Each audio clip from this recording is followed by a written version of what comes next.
Hello everyone, Bill Parrish here from GTT Audio, and welcome to the channel today. Well, today what we're going to talk about is AI in audio, or AI about audio. I'll tell you, the last couple of months, first of all, I think AI is great. I'm not one that's fearful of it. I'm using it day to day at GTT Audio. I've got Hermes agents. I have a couple of them. They're doing daily tasks for me. We have a lot of things that are automated. They do all trade-in analysis. They help with so many different things. I now have them doing proposals for me. What AI can do is mind-boggling. And I think I'm not one that's afraid of it, like I said. And I think that where we are today is in 6 months is going to look like the Stone Age. I've got the iPhone 17 Pro, and where we are today is we're at the original iPhone, which was nothing more than a phone with a display, and now what can a 17 Pro do? Well, we're gonna take that type of leap in the next 6 months. I'm into it. I'm into it. I love it. But what I can't believe, and I find it comical and I understand it, but everyone that's coming in and everyone I'm talking to on the phone is asking AI about things.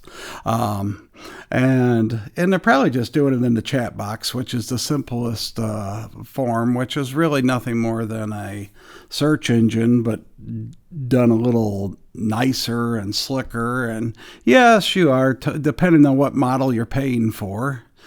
Because if you want real answers, you need to pay for it. You are discussing things with superintelligence. So you can ask it about audio products, and it'll give you a very accurate, great answer, or just a complete idiotic, moronic answer, because AI doesn't want to disappoint, especially these chat bots. They do not want to disappoint you. So what they do is they give you an answer, and they make up shit. They just make it up. I had and most of you know that, but everyone's starting to make decisions based with what AI says, and they're going to give you the specs, and they're going to be right 99.99% of the time on the specs, and they're going to give you topology, and they can give you company background, and they can give you all that stuff, but what they can't talk to you about is the soul of the music, the feel of the music, they can talk about specs, but specs are not everything.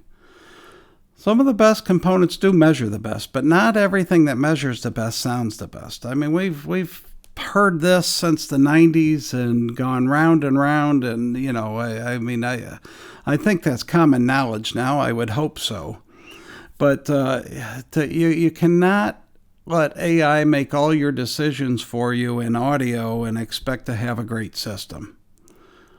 It's nice to have a discussion.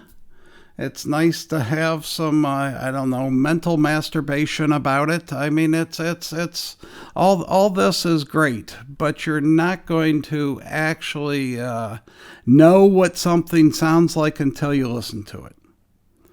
Now, a good friend of mine, we went out to eat a few weeks back, and he was telling me, in fact, he showed me this whole discussion he had with AI about he was moving or considering a move, and explained the room to the bot, and and the bot was giving him amplifier advice based on room size and room interaction, and actually choosing different amplifiers within the same brand based on the room. Like, what? A speaker size I get. Amplifier. What amplifier should I use in what room? And then telling how the room was going to interact with the amplifier. I mean, it was comical. I mean, he was laughing. That's why he was showing it to me. And he's like, I guess you don't agree with this. I'm like, no. It was just idiotic. It really was. But, if you want to talk about speaker size and for a specific room, and sound pressure levels for a certain room, or where room modes might come into play, I'm sure AI is fantastic on that. Except for, I used to be, well, I was, and still am, a big proponent of speaker size ratio to room size. And that holds true with certain speakers. Like back when I did Karma speakers, which are ported speakers. I mean, you didn't want to get too big of a speaker and too small of a room. There was a ratio there that we used, and it made sense, and it worked. And that ratio diminished a lot, and you could go with a bigger speaker once we got into YGs, which was a sealed cabinet, because it had a lot less room interaction. There was no port. And it's pretty much proven to blow the whole concept is kind of out the window with Vivid and their reaction-cancellation woofer system and patent that they have on that. It just sort of couples to the room and takes on the character of the room. I mean, I have a friend that's got a pair of spirits in a room that I think it's like pair of spirits, which everything you read about spirits, all the reviewers with all their infinite wisdom, not that they've tried it, but say, this needs a big room to work well. Well, I think his room is something like 11 by 17, and it's got a couple pairs of Heisenbergs in there, and, big, serious reference system. It sounds phenomenal. And it taught me something about Vivid. You can put Vivids. Lawrence Dickey says Moyas can go in a small room. He's heard it. Sounds great. Yes, he says they sound better in my room. And my friend with the small room with the spirits, in his other home, in a much larger room, the spirits do sound better. But still, the spirits in that small room sound better than any other speaker he could put in there.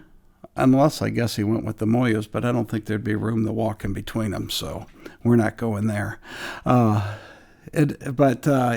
So, you can't, but the point is, I got off subject a little bit here, but the point is, you just can't trust everything that AI says. If you asked AI can't tell you how you're going to feel when you're in Paris and you walk into the Louvre and you see the Mona Lisa. It's not going to be able to describe what each individual's reaction is going to be. And that's sort of what happens when you sit in front of your audio system or a audio system. Everyone has a little different reaction. Yes, we'd like to say there's an absolute sound and there's a correct sound, and I firmly believe there is a correct sound. I mean, certain instruments don't sound certain ways, even though there's, 100 different manufacturers of those instruments, and each one has a different, variation. But still, a violin sounds like a violin. A cello should sound like a cello, and a bass like a bass, and yet, and a viola like a viola. And yet there are speakers that'll make a viola sound like a cello. or like a violin. And, so yeah, there is a correct sound within the variations. But AI cannot tell you the reaction. And so that's the point I want to make, is AI is fun, can have a lot of fun with it. You can get a lot of great information out of it, but do know its limits. Do not let it make a speaker choice for you, an amplifier choice for you, a turntable choice for you, a DAC choice, and so on and so forth. You can say, hey, give me the top 5 DACs, give me the top 5 speakers, give me the top 5 whatever, cables. But don't let it say, oh, you need to choose this one because of...